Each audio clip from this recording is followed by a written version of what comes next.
I love saffron because it just adds that extra flavor to a dish that you can't get anywhere else. And it's not like an immediate flavor, it's a very subtle flavor. But you can't have paella without saffron. You can't have risotto Milanese without saffron. Rumi Spice is a social enterprise. We import saffron from rural Afghan farmers to the international marketplace. And Afghanistan happens to grow some of the world's best saffron.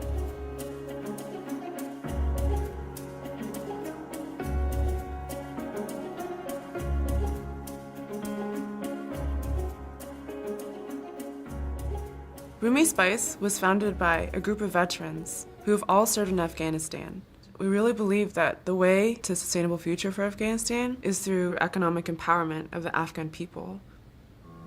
Afghanistan is now rife with an opium problem.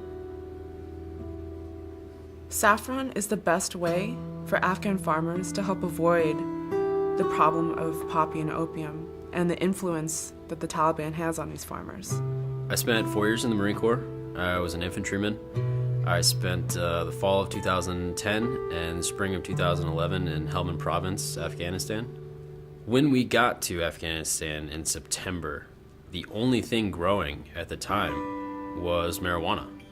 It kind of went hand in hand with why they grow opium in Afghanistan. They're all farmers. That's how they make their living. And opium and marijuana are two of the most lucrative cash crops for them. The problem is most of that money goes to the Taliban, not to the farmers themselves. Our job was to try to convince them to grow something else, but a lot of the farmers just weren't interested. Wheat wasn't going to make them any money, opium would, and so would marijuana. And that was the biggest thing, was money for them. So saffron actually gives farmers up to 6 times more income than growing poppy for opium.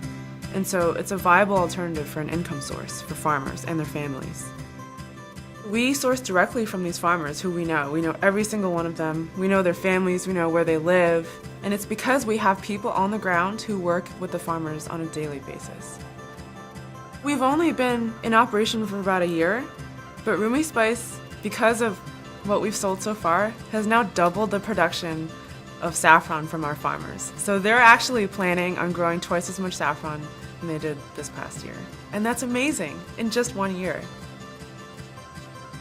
Afghanistan is worth investing in. And if we truly want Afghanistan to succeed in the long term, we're going to have to empower these Afghan farmers. And I truly believe that they're the key to peace and prosperity for Afghanistan.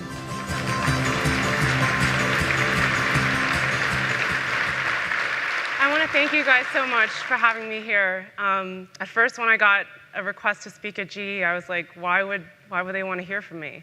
And you know, going into some of your history and what you guys represent in this summit in general, it really makes a lot of sense to me because you guys are a really great group of people, especially the veterans. You know, I'm in a room full of fellow military veterans like myself who have honorably served this country and who are now taking up a mantle to make a material difference in everyone's lives every single day. So it does make a lot of sense to me. I know I come from a different angle, but at the end of the day, we're all doing the same thing. We care about our customers, we care about the people we work with, and we're making a promise to deliver a really great product to the people we love and the people who we serve. So thank you for letting me be here, and I'll tell you a little bit about Rumi Spice. So this is probably true for the rest of you guys as well, but going into the military was one of the best decisions I ever made in my life. I learned quite a bit, and I was a route clearance platoon leader in Afghanistan. So we were looking for roadside bombs, and I felt like we didn't have any long-term commitments to Afghanistan. And I also spent some time with the provincial reconstruction teams, the PRTs, working with local Afghan village women. And I remember we had to ask all their husbands and their fathers and their brothers for permission to meet with these women. And we had gone to this one house, and we got them all in one place. And my team went in there, and the man of the house said, "Ask me for what these women need because I can tell you." And the OIC just kind of shoot him off. And we went ahead and talked with these women. And we were trying to get them to elect a local leader for the Women's Shura, like a regional meeting. And these women who had never before had voices and who never exercised their voices. This was a very foreign concept to them. And they were wanting to talk about sewing machines. They wanted to talk about hygiene for their kids. And so I came away from my deployment feeling like we did a lot of great things, and a lot of service people spent a lot of time in Afghanistan, but we had unfinished business. So let me tell you about Haji Yosef. So I'll backtrack a little bit. I got out of the military and I went to business school, and I was dead set on going into investment banking or consulting, and I was like, I'm going to McKinsey in San Francisco, and I'm going to be a consultant. And I didn't get it. And so I was devastated and feeling very sorry for myself. And I was on the phone with my co-founder, Keith Alaniz, and he was telling me about this farmer, Haji Yosef, in the Wardak province, which is the same province where I was Iraq Clearance Platoon leader a couple years back. Now, Haji Yosef he was a saffron farmer, and he had gone to the local task force that was supposed to give him business opportunities. And he had a whole CD full of marketing materials. He took pictures of the processing. He had an interview of himself taped on video. Like, he's amazing. He's an entrepreneur. And yet, when he went to these task forces, they tried, but structurally it just wasn't possible because they're not a business. And so they weren't able to give him business opportunities. I thought that was such a shame. And I also felt like, hey, I shouldn't be feeling bad for myself. Why don't I start a business? So Keith and I decided, let's start a business.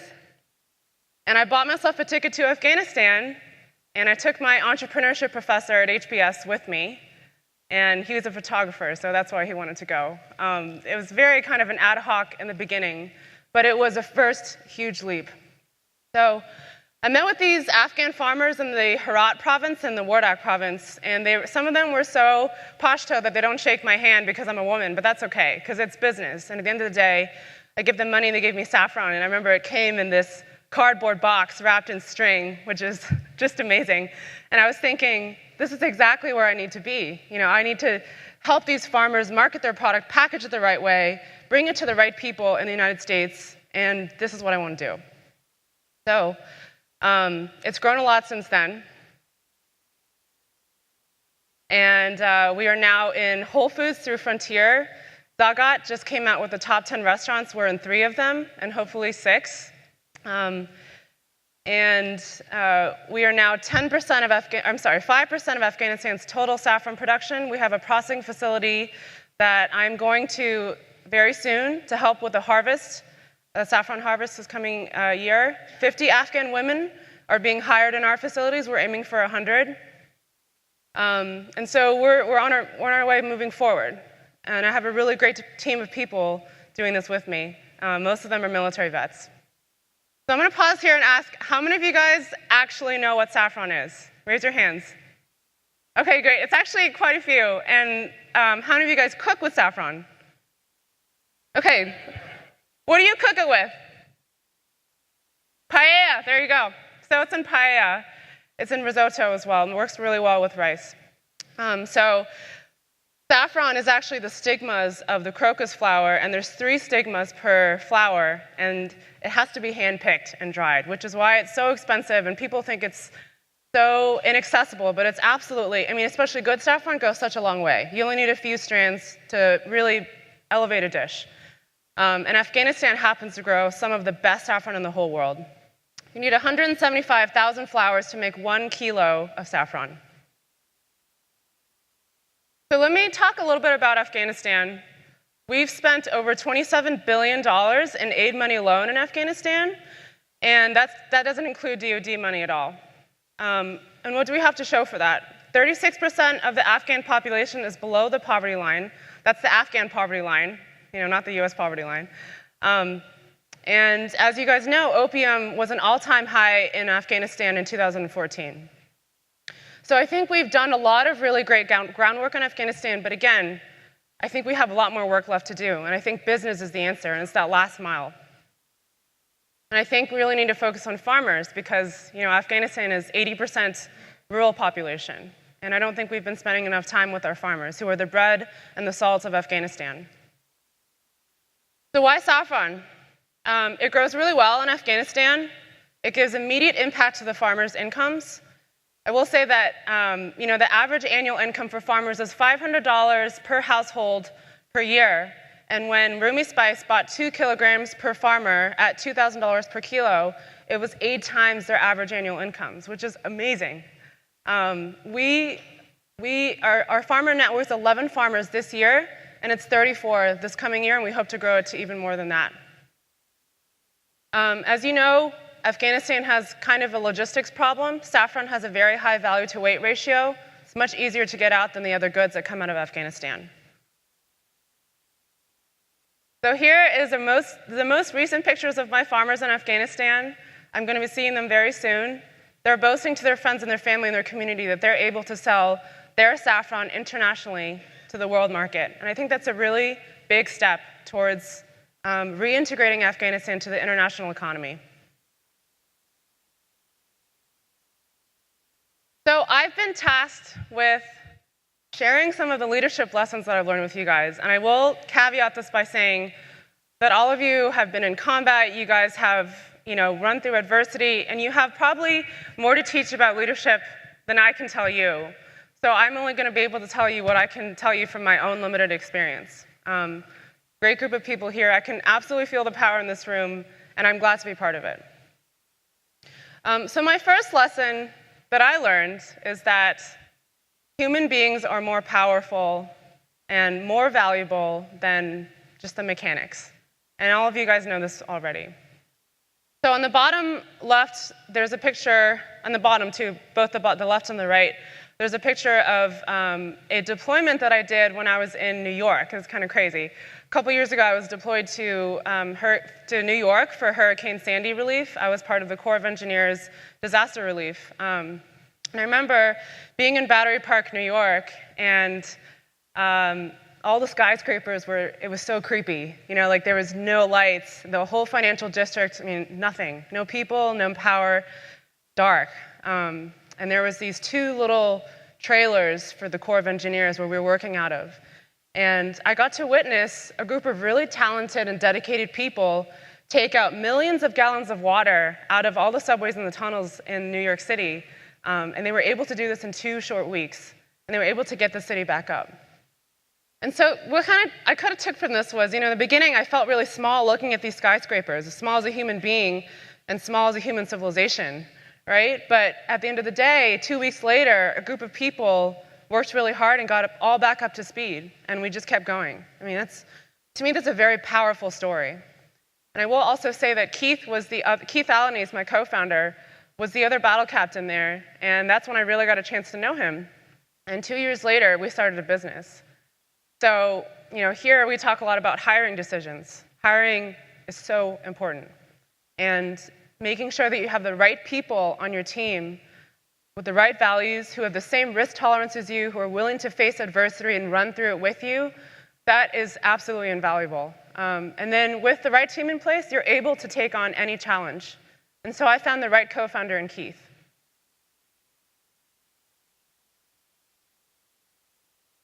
I'm going to take a short pause here. I need to ask you guys to be on my team. If you guys could take out your cell phones right now, go on Facebook, and if you can like us on Facebook, it's Rumi Spice. I'm dead serious, and I'll tell you why. So I had to leave my team to be here, right? And Emily, my CMO, was like, the only way that I'm letting you go to this is if you get every single person in the room, all 600 of you guys, to like us on Facebook and to follow us on Twitter. So please do that for me right now. It would really help out a lot. We need your support. And I will say that we also have some really great Christmas gifts for Christmas, so think about that. Visit our website. So at Facebook, it's Rumi Spice, R-U-M-I, Spice. And then our Twitter and our Instagram is Rumi_Spice. Thank you guys so much. I really, really appreciate it. This is the power of the network, right?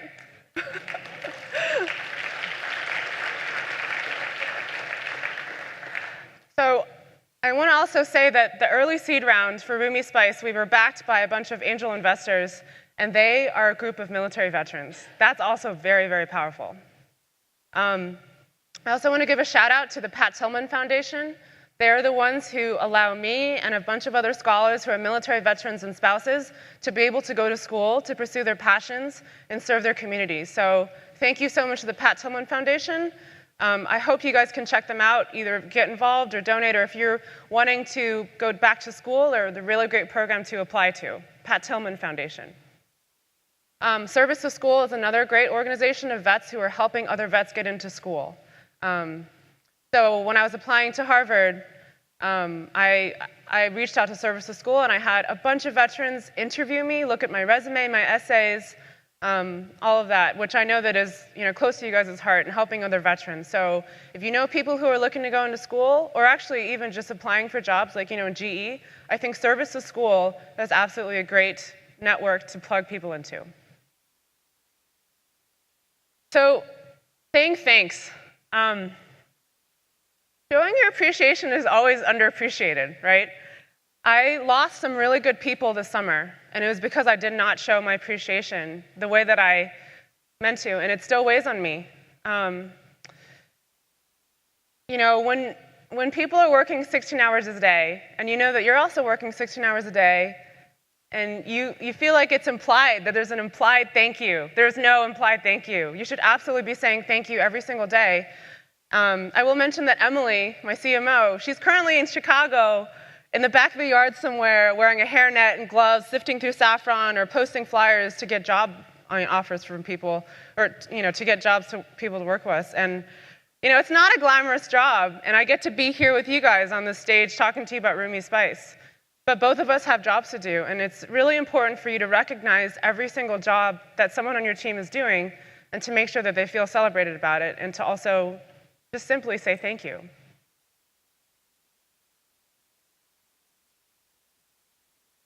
So, how many of you guys know this whole theory about the black swan? Okay, some of you guys. I'll explain it a little bit, and it's a little bit of a twist for me. So, the black swan. So most of the world is white swans. So when you see a black swan, the chances of that are very unlikely. But when you do see one, it kind of makes you think, like, maybe the world that I have in my mind, my theory about the world and perspective, are not right, or maybe the world is changing. And so when you see a black swan, it's a game changer. So last week I was in New York, and I was talking to one of my advisors, and he is a private equity guy, companies like mine, but actually much further down the line. And he was telling me, so what's so hard about this? Like, you're just selling saffron at the end of the day, and it's an import-export business. $150,000 in revenue for this past year. That's, basically, that's not worth 10 minutes of my time. And I was like, oh my gosh, this is my whole life, And in some ways, he was saying also, you're hiring 100 Afghan women. What actual material difference is that going to make? And he's absolutely got a point, because 100 Afghan women, that's great. But if we could do a lot more, if we're really going to talk about laying a foundation for peace. So he's got a point. He's right about that. And I'm glad that he's able to look at it in a very, number sort of way. But there's two ways of seeing this. And one is his way, which is great, because he's able to see the world for what it is. But there's the other way of seeing it, which is being able to see the world for what it can be and what it will be. And so I'm obviously on that side, and he's on the other side. But you can always choose every day which side you're going to be on. I think for him, he really wanted to see like a business school case where all the numbers are like given to you, and he sees the cash flow statements and everything. And for me as the entrepreneur, he forgets that I'm the builder of the dream. I have to be the one to make those statements, and I have to be the one to even frame the case to begin with. And I have a really great group of people who are doing this with me, like Keith and Emily, who are, nose to the grindstone. We're doing this every single day, and we have to make that case, make the numbers, make everything come alive so that someone else can analyze it and tell me if my business is worth investing in or not, So, see the dream, believe the dream, and paint it in a way that other people can see it and believe it. Because otherwise, no one's going to follow you. And I really believe that's my theory of leadership, is to be able to paint and build and believe in a dream in the way that people can see it and believe it in the same way that you do. So basically, let me tell you a little bit about my dreams for Afghanistan. I would love to see all the apples in the Wardak province end up on the shelves of Whole Foods, where Afghan families and American families are sharing recipes over Skype. Wouldn't that be awesome? I dream of an Afghanistan where I go back, and I'm 75 years old, and of course I'm in good shape. We'll see.